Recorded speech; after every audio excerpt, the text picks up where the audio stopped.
స్వామియే శరణమయ్యప్ప. పడికర్ర. పడికర్ర అంటే 18 సంవత్సరాల దీక్ష పూర్తి చేసుకున్న వారు. పూర్వము వాళ్ళ వయసు మినిమం 50 నుంచి 60 దాకా ఉంటుంది. ఎరిమేల నుంచి సన్నిధానం వరకు, లేక పంబ నుంచి సన్నిధానం వరకు అడవి మార్గంలో కొండ ప్రాంతంలో ఎక్కలేరు. అంటే పూర్వము అంత కఠినముగా ఉంటుంది యాత్ర.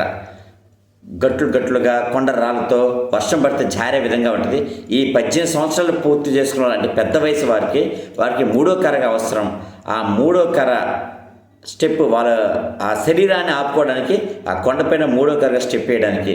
అట్లానే గురుస్వామిగా అంటే ఒక 10-12 సంవత్సరాలు లేక 18 సంవత్సరాలు దీక్ష పూర్తి చేస్తున్న వాళ్ళకి, అయ్యప్ప నియమాలు తెలిసి లక్షణాలన్నీ ఉన్న అర్హత ఉన్న వాళ్ళు గురుస్వామిగా కాషాయ టవలు ఎలా వేసుకుంటారో యాత్రలో భాగంగా, అలానే ఈ యొక్క 18 సంవత్సరాలు పూర్తి అయిన వాళ్ళు ఆ స్వామి 18 సంవత్సరాల దీక్ష పూర్తి అయిన తెలియడానికి పడికర్ర అప్పట్లో ఉన్న వాళ్ళ చేతి కర్రకి, ఆ కర్రకి వాళ్ళ శక్తి తగ్గట్టుకు ఇత్తడో రాగో వెండో బంగారమో చుట్లు చుట్టుకుంటారు. 18 అంతకు మించి కూడా కొంతమంది చుట్లు చుట్టుకుంటారు స్వామి. అలా కాలక్రమేణా మూడో కర్రకి అవసరం రాలేదు. దానికి పెనుబెత్తంకి చుట్లు చుట్టుకోవడం మొదలుపెట్టారు గురుస్వామిగా 18 సంవత్సరాల దీక్ష పూర్తి చేస్తారని తెలియడానికి. అలా మరి యొక్క కాలక్రమంలో చందనం కర్ర కానీ పాలకర్ర కానీ పొగలు రాకుండా దాన్ని వెండి తొడుగులు, వెండితో చుట్లు, శక్తి తగ్గట్టు బంగారం కానీ ఇతరత్ర కానీ చేసుకోవడం జరుగుతుంది స్వామి. అది కొంతమంది తెలియక ఆ పడికర్ర అంటే స్వామి శరణం. స్వామియే శరణంప.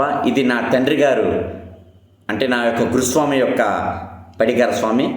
ఇట్లా 18 సిద్ధులను 18 మెట్లుగా భావించి పైన మూల విరాట రూపంతో స్వామిని రూప ప్రతిష్ఠ చేసుకుని దీన్ని పడికర్రగా ఉపయోగిస్తాము. దీన్ని ఎలా ఉపయోగించాలంటే, మీరు దీక్ష వేసుకున్నప్పుడు మీ యొక్క పీఠం నందు కానీ ఈ యొక్క పడికర్రను పెట్టి రోజు హారతి ఇవ్వాలి. అలానే ఎక్కడైనా స్వామివారికి విగ్రహానికి కానీ అభిషేకాలు జరుగుతుంటే ఆ అభిషేకాల వద్ద ఈ పడికర్రని పెట్టి అభిషేకం చేయించుకోవాలి. అలానే ఎక్కడైనా స్వామివారికి భజనలు జరుగుతుంటే జాగ్రత్తగా వస్త్రం చుట్టి కానీ లేకపోతే ఒక పెట్టిన ఎందు కానీ దీన్ని భద్రపరిచి జాగ్రత్తగా అక్కడ ఆ ఒక భజన జరిగిన చోట తీసుకెళ్ళి ఆ ఒక భజన మండపం దగ్గర పెట్టి స్వామివారి భజన పూజలు దీనికి చేపేయాలి స్వామి. అంతేగాని దీన్ని ఇప్పుడు కొంతమంది తెలియక గురుదండమో లేక అంతకుమించి మంత్రదండమో ఓం బూం బుస్ అనే ఇతర భక్తుల మీద ఈ పడికర్రను వాళ్ళ తల మీద పెడుతున్నారు. 18 మెట్లతో ఉన్న సాక్షాత్ స్వామివారిని 18 మెట్లు వాళ్ళ తల మీద పెట్టం కాదు స్వామి. మన తలే స్వామివారి పాదాల దగ్గర చేరాలి. మన తల మీద 18 మెట్లు రావటం కాదు, 18 మెట్లకి మన తలే అనాలి. ఇది తెలియక మంత్రదండంగా ఉపయోగిస్తున్నారు.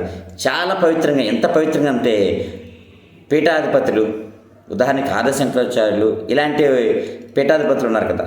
ఇప్పుడు అధిష్టానం తిరుపతి లేదా సరస్వతి పీఠాధిపతులు కానీ వీళ్ళ చేతిలో చూస్తూ ఉంటాము. ఎంత భక్తి శ్రద్ధలతో మంత్రముక్తితో ఉన్న ఆ ఒక్క చేతి కర్రలో వాళ్ళు ఇష్టం వచ్చినట్టు ఎవరు తాగారు స్వామి. వాళ్ళ పీఠాధిపతులు వాళ్ళ చేతిలో ఎంత ముడిలు వేసి ఉంటారు చూసారా, వాళ్ళు ఎంత జాగ్రత్తగా పడతారు. ఇతరులు కూడా ఎవరు. అట్లానే ఈ యొక్క పడికర్రని మనం 18 సిద్ధులను 18 మెట్లుగా భావించి సాక్షాత్తు స్వామివారి రూపం దాల్చాను స్వామి. దీన్ని పడికర్రని పీఠాల దగ్గర చాలా జాగ్రత్తగా పెట్టాలి. ఇష్టం వచ్చినట్టు దీన్ని వ్యవహరించకూడదు. వస్త్రంతో చుట్టి చాలా భద్రంగా వేరొక మండప పూజల వద్దకు తీసుకెళ్ళాలి స్వామి. దయచేసి కొంతమంది స్వాములు తెలియక దీన్ని గురుదండము మంత్రదండముగా భావిస్తున్నారు. ఇది పడికర్ర, 18 మెట్లు, 18 సిద్ధులు. ఇంత పవిత్రంగా దీన్ని చూసుకోవాలి. స్వామియే శరణమయ్యప్ప.